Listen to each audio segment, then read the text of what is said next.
Hello, and welcome to World Water Week. With growing humanitarian crises around the world and uncertainty when it comes to traditional funding sources, drinking water delivery and humanitarian response requires a fresh approach that supports economic, environmental, and social sustainability. Today, we're taking a look at Project Flow, which harnesses innovative approaches to financing to accelerate solarization of water systems in refugee settlements.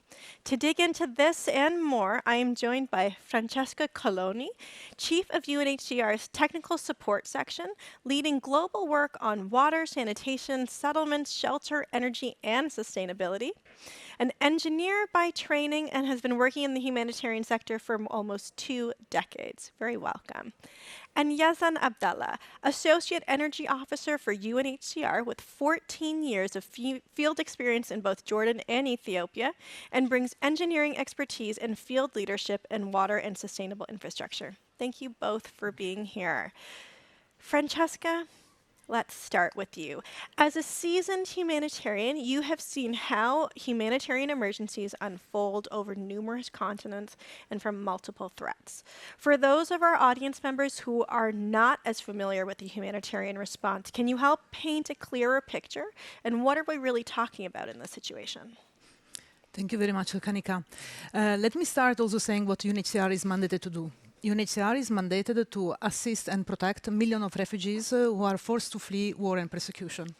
Our daily job consists of providing them with life-saving assistance, and water is among the most critical needs for them. I've started working with UNHCR in Jordan, where I was supporting the installation of water systems for thousands of Syrian refugees that were crossing into Jordan, one of the most water-scarce countries in the world. So our work was very complex because of this water scarcity situation, the dire needs of people fleeing at night and arriving basically with nothing into Jordan, and we had to provide them very promptly with shelter, wash, food, and health. Our presence now, these days, is also in Chad, where we are responding to a deadly cholera outbreak, which is threatening 800,000 Sudanese refugees. This population is nearly equal to the one of Stockholm City. So you can imagine the challenges of providing water in a very arid area for such a large population. But our work is further complicated by 2 factors that I would like to mention. One is the impact of extreme weather events, such as floods, cyclones, and droughts that very often affect refugee hosting areas. And the second element is the fact that life in exile should be temporary. So with refugees, in theory, able to return back home when the conflict is over.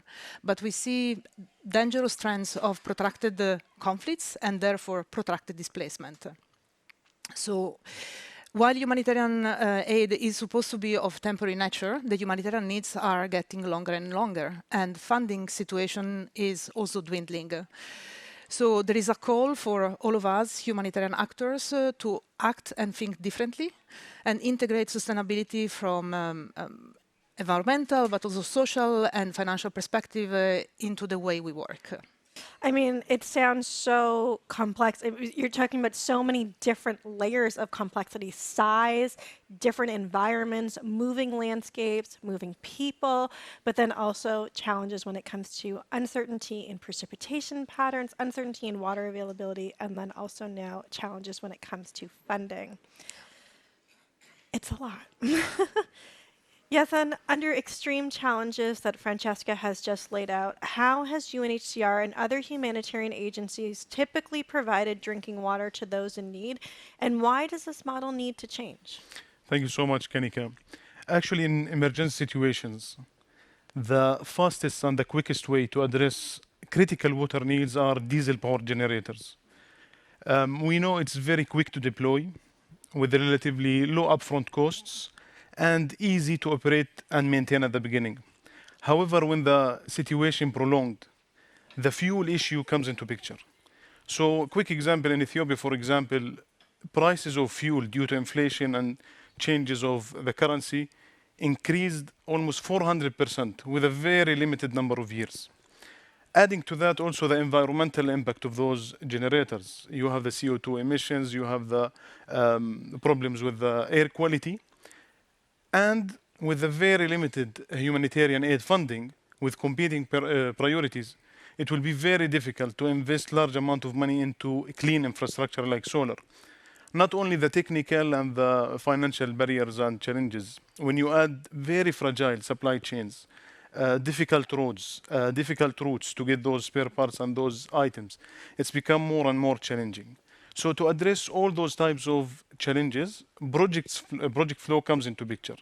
It was launched basically to transform how we do the service delivery, to transition from diesel power generators to solar powered systems, more cleaner and more predictable. What I'm taking away from you is really that predictability that the solar power systems are bringing with it. I mean, because you were mentioning the uncertain of operating costs, 400% increase, but also, as Francesca was mentioning, people staying for longer and longer, and we need a more sustainable funding model to go with that. Francesca, Yazan has just introduced slightly here Project Flow. Tell us, is this a way of how this can enable the transition away from diesel and towards solarized systems?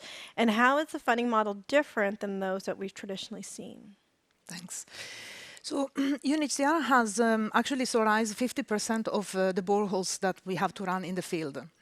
But why we didn't solarize 100% is the very high upfront capital cost, which is a major barrier for our field operations. So this is where Project Flow comes into play. Project Flow is based on an innovative financing model with a revolving mechanism that makes it up to 70% more financially sustainable than traditional grant models. Let me explain you how. Project Flow advances the high upfront capital costs of solar systems to UNHCR operations. So they don't have to worry about the capital investment in the initial one. By switching from diesel to solar, country operations will start making savings. And these savings, they will use them to pay back Project Flow over a number of years, on average 2 to 6 years. Then Project Flow can reinvest these reimbursements into further solarization efforts. And the model is basically bringing, for each dollar invested, 30 cents of yearly savings. With the availability of the funds that we have now in Project Flow, we aim in the next 10 years to solarize more than 100 healthcare facilities and water systems, serving more than 1 million refugees. And this will not only have less operational costs, but also environmental benefit, because we will save 60 tons of CO2 emissions, more or less. What I also hear from that, so yes, you've mentioned the environmental benefit, you've mentioned the financial sustainability, but what I also hear a little bit there in between all of that is maybe better service for people as well, fewer interruptions when it comes to funding crisis. We have less trade-offs to make, hopefully. So Francesca, it all sounds very ambitious and inspiring.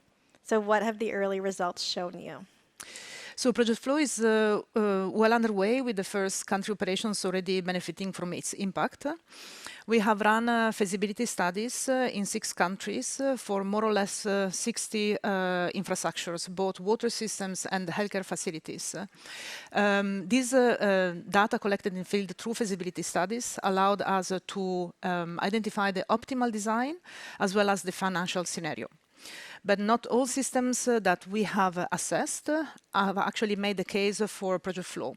And why? Because we found that some of these water systems especially are aging, and they would need major repairs. One of the biggest problems we have found is with boreholes that are basically in bad shape, and we will have to drill new ones rather than actually invest in solarizing those. So now we are in the procurement installation phase for 25 water systems and healthcare facilities in Ethiopia, Mauritania, Sudan, and Rwanda.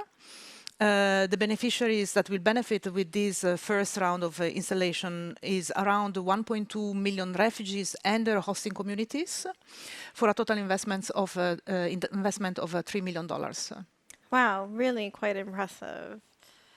Yazan, you have supported operations in multiple countries. Tell us how you see Project Flow transforming humanitarian wash service delivery, and what are the clear wins for you as somebody on the ground? Thank you so much. Actually, Project Flow is changing the way we do business, the way we do the wash service delivery, transforming the short-term emergency quick fixes to long-term, from firefighting mentality to a systematic mentality. I saw firsthand how generators, diesel power generators, while very easy to deploy, becomes a financial and technical burden over a couple of even months and years. For example, just a quick one, just to get specific spare parts for generators, it could take you up to 4 months to source it and then to install it. So it becomes a difficult task to maintain those generators and to operate it. Unlike what we just said about the fuel. So here where Project Flow comes in, do the solarization of the diesel powered generators to solar powered ones. And for me, there are three clear ones. I see it when we talk about Project Flow. The first one is the financial sustainability. How? By allowing multiple payback schemes into not only UNHCR but the humanitarian aid yearly budget. The second one is the operational resilience. And this one is very important. For example, in one specific example in Ethiopia, in one of the operation, we anticipate once the project is concluded, savings of $500,000 per year, which is a huge amount of money, can be put in something also important. Where Project Flow also looks into the operational resilience is basically the training of whomever will use the system and will be able to operate it. So there will be intensive trainings, on-the-job trainings to make sure that they know how to use those systems and how to make sure to maintain it. The third one, which is you just mentioned a bit earlier, that the service delivery itself will be improved. So it will be improved means more water per person per day and will make the humanitarian aid more efficient and future-proof. So just to conclude, it's not about the infrastructure itself, it's about the whole project, about the communities, both the refugee and the host communities, that will be operating and benefiting from the project. So I hear from you multiple layers of sustainability. I mean, of course, you've mentioned the financial and the operating sustainability, but also this idea of being able to train local operators to be able to do that maintenance, be able to sustain those systems over the longer term, not having difficult challenges in sourcing different parts, especially as we see these solar panels becoming more and more available and readily on the market.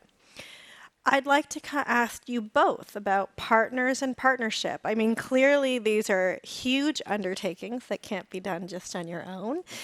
So who are you working with and hoping to build stronger relationships with to keep this momentum for Project Flow up? Maybe I'll start with you, Yazan. Tell us. Thank you so much, Kanika. When you look to partnerships for site level or field level, it is the cornerstone of the project's success. If you have vital and lively partnership, then you have a successful implementation. So we start with the local authorities, of course, with the officials, with the service delivery operators, but also we focus heavily on the communities. And when I say the communities, it's basically the refugee and the host communities. To build that trust, I will just mention a quick example. Relating it to the sustainability layer of the operational sustainability. We have what we call cooperatives within those operations. And they basically a group of people, both from the refugee and the host community. They run a business together and they make sure that they will benefit the community. And they are working, for example, within Project Flow. And there is where the training comes into and help them. So just to summarize, it's the local authorities, the communities, and going forward, we are trying our best to deepen our collaboration with universities, with government entities and officials, and trying our best to build a very robust type of relationship, going to trust, and finally making sure that the feeling and the sense of ownership is there, which will finally translate into sustainability.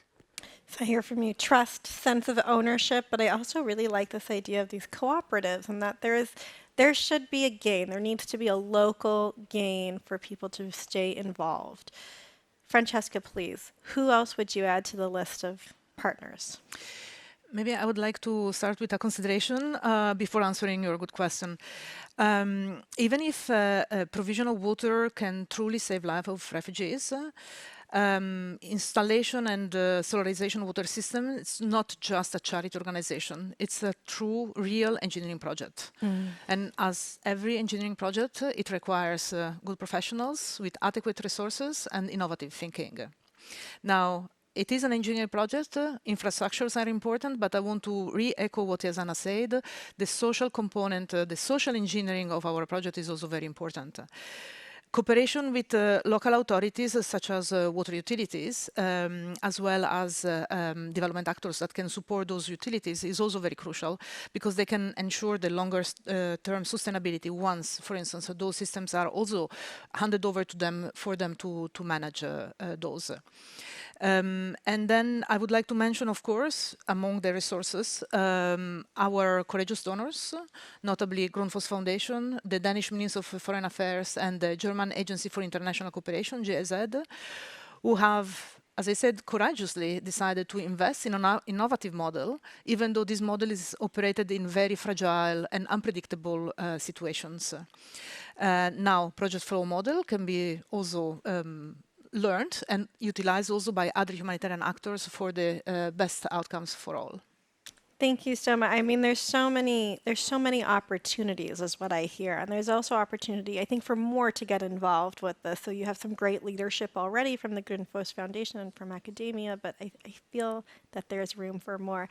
We are quickly running out of time here, but I wanted to maybe just touch back on what you were mentioning before, Yazan, very quickly. I'm just going to give you a minute to respond there, about the importance of working with local authorities, operators, and communities. I mean, what have you learned about getting that buy-in from these different groups to move you forward? Thank you so much. Stakeholder engagement and management is very, very important. And it's not about the official and the local authorities. There are something called customary authorities and leadership. It's basically clan leaders, elders who have a say in those projects. So we build that type of relationship to make sure that the buy-in is real. And I will have just a very quick example that we had repetitive problems with one of the pipes and issues, and only we've managed to solve it through a clan leader.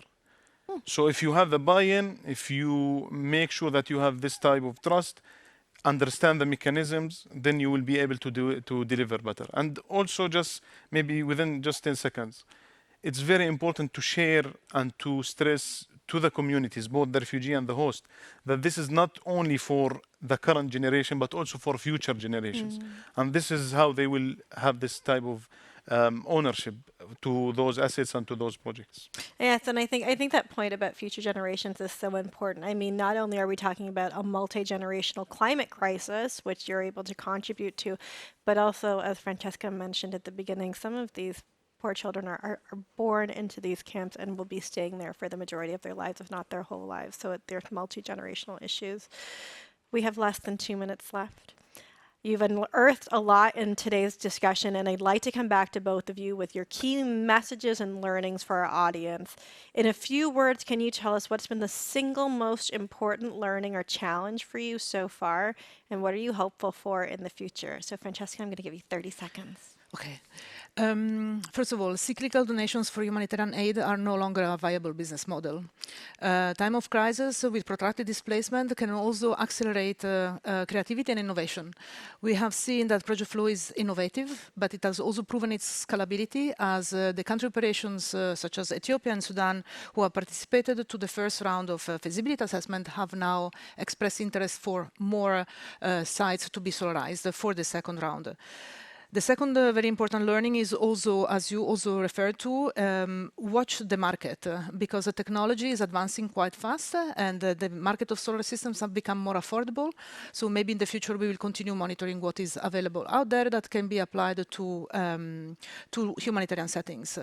And then last but not least is of course partnership with especially private sector and innovative donors like Grundfos Foundation that can really be at the cornerstone of our continuous evolution in the way we protect and assist refugees. So I'm hearing innovation both in terms of financing, but also in terms of technology is both coming. Thank you. Yazan, please. Thank you so much, Kanika.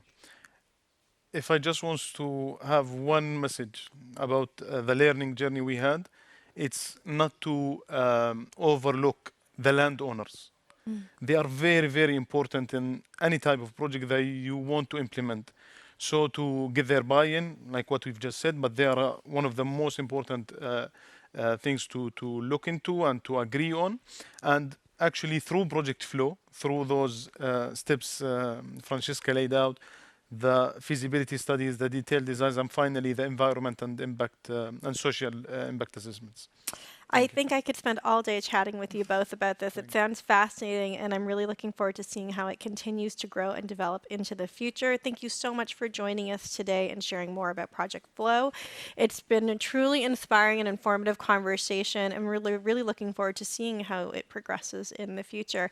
Thank you also so much to our audience here in Stockholm and those of you joining us online. Until next time, goodbye. Thank you.